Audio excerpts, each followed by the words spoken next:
Live-action roleplay was made to be done in person. After all, live action are the first two words of the acronym.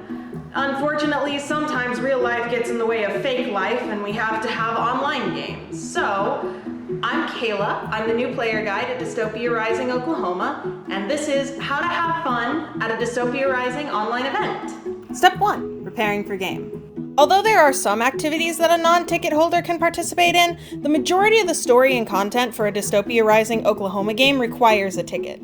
You can buy a ticket at the DROK website, follow the database link, and then check in under the Events tab. Once you've signed in, you'll need to wait until usually the week leading up to game to see what mods are being run. You can sign up for 3 mods as long as none of them conflict on time. For the uninitiated, online games have mods or modules that are usually 2 to 3 hours long. They're a self-contained adventure that's made to build on the main plot of the weekend and give you a chance to have cool adventures with your friends that aren't just sitting around and talking. Tags and descriptions let you know what's going to be in a particular mod. Some are content warnings or cautionary tags, but most simply tell you what themes and factions the mod includes. For example, this mod may contain medical horror, has themes of questioning morality, is primarily composed of social roleplay, and involves a local faction, the Asphalt Saints. If your character is interested in any of these, or if you're simply intrigued by the description, you may want to sign up. While you can only reserve 3 mods, there may be other mods that come open during the day because they don't have enough people. So if you're running into 4 or 5 mods at different times that you want to try, pick the ones that already have the most people in them, because the mods with fewer people may become open later in the day if you're around. Once you've done all your prep, it's just a matter of biding your time until Part 2, the day of. A big issue that players who are used to live games may run into is feeling unimmersed when the world is locked behind a computer screen. However, there are a few simple ways to help with immersion and having a much better time at the game. First, get out your props and costumes anyways. Even if it's not your full costume or all your props, having a visual or tactile element in your environment can really help you get into the headspace for game. If you can, sit in a room or position you wouldn't normally sit in to help separate the game from real life. If you can't, try decorating your space so it feels more genre.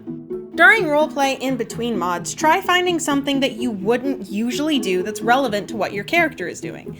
If your character is brewing, for instance, make a new type of tea. Or if your character is having lunch, eat a meal you wouldn't usually eat, or eat using dishware that you'd only use at a physical game. That way it's easier to separate real life from fake life while still being able to enjoy the immersion. Speaking of food and drinks, don't forget that self-care is just as important at an online game as it is at a physical game. Just because you're not running around a campsite doesn't mean that you don't need to eat, drink water, and rest. The more you take care of your body, the more fun that you're going to have on your mods.